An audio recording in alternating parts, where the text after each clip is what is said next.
السلام علیکم دوستو، آج ایک اور ویڈیو کے ساتھ حاضر ہوا ہوں۔ لوگوں کی بہن بیٹیوں کو داغدار کرنے والے سنو، ایک نہ ایک دن تمہاری بہن بیٹیوں کے ساتھ بھی ویسا ہی ہوگا، کیونکہ یہ ایک قرض ہے جو چکانا ہی پڑے گا۔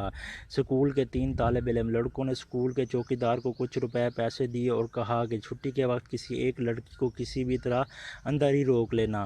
لالچی چوکیدار نے پیسے لیے اور جوں ہی چھٹی ہوئی تو اس نے ایک لڑکی کو گیٹ کے پاس سے بٹھا دیا۔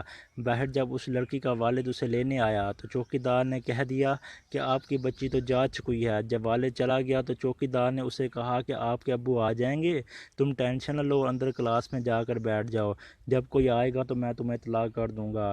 لڑکی پریشانی کے عالم میں کلاس میں جا کر انتظار کرنے لگی تو چپکے سے چوکیدار نے باہر سے کمرے کا دروازہ لاک کر دیا۔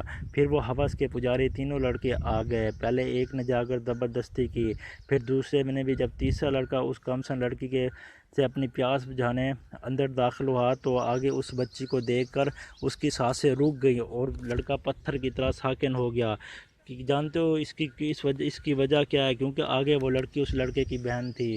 تو دوستو، اگر آپ کسی کی ماں بہن یا بیٹی کے ساتھ برا کرو گے تو یہ ایک قرض ہے، آپ کو ماں بہن بیٹی کے صورت میں چکانا پڑے گا۔ تو میں آپ سب سے ریکویسٹ کرتا ہوں کہ آپ ان کاموں سے باز آ جائیں۔ امید کرتا ہوں آپ کو ویڈیو پسند آئی ہوگی۔ اگر میری ویڈیو پسند آئی ہو تو چینل کو سبسکرائب کر لیں اور بیل آئیکن کے بٹن کو پریس کر دیں تاکہ ہماری آنے والی نئی ویڈیوز کے بارے میں آپ کو نوٹیفیکیشن ملتی رہے۔